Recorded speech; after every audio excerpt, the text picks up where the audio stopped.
and its genetic homeland was what is Italy today. But the city on the hills there was the city-state of Rome. And you did not bring the military in to central and southern Italy. You could have them up in the north, but that was it to guard the border. So see, these are common sense things. And you say, our police are being militarized, they're violating our rights more and more. We're being trained that we basically can't have any rights or freedoms, and that it's all in our own interest. And then the government's caught engaged in all this corruption and all this abuse and all these dangerous things that are happening. We need to rein government back in. That's the American system. And then we get rebuked by the dinosaur media and the police spokesman and others. And now our local police are being federalized for all intents and purposes with Homeland Security money. There is the manifest joke of the drug war, where you've had scores of congressional hearings, certifications by the CIA Inspector General in 1997 that, yes, the agency for decades did bring in every drug you can imagine. Constantly, government is caught shipping drugs in and doesn't get in trouble because it's sanctioned, shipping guns to drug gangs over the border. Police officers get killed, and there's not big parades and cities shut down. The people are told there'll be a couple folks out there at the funeral. Shut up if you want their pension. What is it? At least 3 police officers and now 3 Border Patrol? The number's more like 19, according to our sources, but they can't 100% prove. Because the Justice Department comes in and they'll debate, well, there was some guns from Fast and Furious with the people that killed the cop, but we think it's this gun that they got somewhere else. It's so sick. And then meanwhile, they shut the entire city down for 5 hours yesterday. I-35, 71, it was a living nightmare. Busiest thoroughfare in the country is I-35 in the swath from Austin to San Antonio. I mean, it's traffic at high noon. There's traffic there at midnight a lot of times. You know, bumper to bumper. Total shutdown. People couldn't get their kids for hours. And I heard the local talk show host and the police spokesman on the local radio attacking the public like we were scum and saying that you were told there was going to be this motorcade. Shut up. And it was just like the animosity. People didn't know coming down I-35 from all over the country why it was shut down for hours after hour. But it gets worse. San Angelo, where they took the poor police officer's body to be laid to rest, is northwest of Austin. They took the body south to parade him around and showboat. Okay, let me try to hit on a few of the other news stories that we've got here in front of us.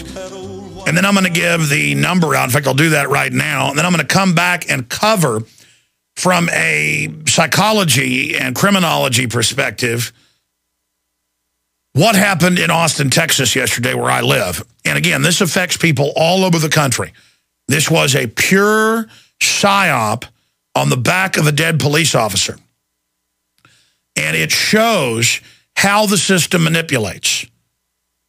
All these cops dead from Fast and Furious guns into the hands of criminals by the Justice Department. There's not parades for them. There's not shutting down cities for them. I went and looked it up. They kept it very quiet. The system uses officers that are killed to make the government look like heroes, just like they did with 9/11 first responders, who they then attacked in the New York Post as ambulance chasers wanting medical treatment.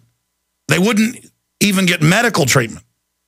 It took 9 years and an act of Congress to get them basic medical treatment. Hey, you're sick, you're off the fire department, and we're not going to give you treatment. Oh, yeah. The police, the firemen and women. Again, I'm sick of this fake sentimentalism where the system manipulates us. I mean, what I saw here in Austin yesterday was like something out of North Korea. And I'm not saying the people involved were bad. It just shows how they were manipulated. In fact, I know the feds were involved in organizing some of it, but guys, look into how this was orchestrated. Next time Arte Saveda comes in here, I mean, I challenge him Because I heard the radio yesterday, they were saying that he had called in and made statements that if people don't like the traffic, he doesn't care. And again, it just goes to disconnected from reality. And the way the public was then attacked by the talk show host and the callers going, I'll beat somebody up if I don't see them pull over. Folks, the media was saying pull over when they shut I-35 completely down. The busiest highway in the country and the busiest stretch. See, I'm already covering this. It's just so amazing. And I'm going to try to, in a focused way, cover it all after the break because we got a bunch of graphics and documents I want to go over. They shut it down, and then they told everyone, the police department did, the news media echoed it, that to show respect, you should stop on the other side of the road. So the other side, both lanes, like there'd been a nuclear spill or something, were shut down, both northbound and southbound, and it shut the entire city down because people all went off the other roads. There were cars wrecking. My wife saw cars crashing into each other, people driving on the medians, bedlam. This is a big city with not enough roads because the environmentalists had blocked them. We're under Agenda 21 here completely. And it was insanity. People couldn't get their children. Yeah, look at that on the local news. Go back and show that and pause that real quick. Go back and show it. Where it shows them. Let's just do it after the break. Just stop, okay? Yeah, look, the other side of the highway shut down, quote, out of respect. And this went on for 5 hours in Austin. And then hours after hour. But here's the big one. Here's the big one. I was looking at it, I go, San Angelo's north of Austin. Why did they go south? And they did it to shut everything down on purpose to make a giant spectacle. And according to that thought process, get a parade permit, announce when you're going to do it on a weekend so everybody who wants to come out and pay respects can, and shut down Congress and give the guy a parade if you want. Okay, fine. Gave his life. Whatever, great, I'm all for it. Do not, in the middle of the day and into the daytime traffic, shut everything down.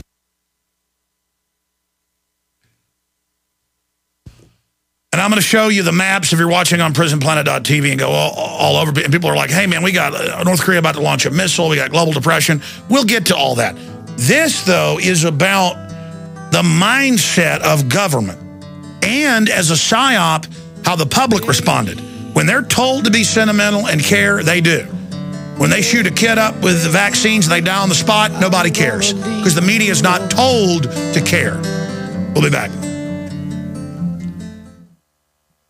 We are back live. You know what I'm going to do? I'm going to get into the karma-geddon thing and the different psychological angles on it coming up at the start of the next hour for just one segment. I'm going to try to keep it condensed down to just one area and go over the fact that ambulances couldn't get places. People couldn't pick their children up, in some cases for 2 hours plus.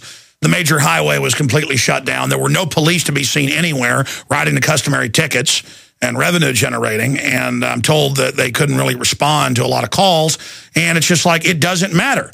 We're going to shut down everything, and we're going to route a vehicle completely out of the way and shut down both sides of the highways and turn the city into total gridlock.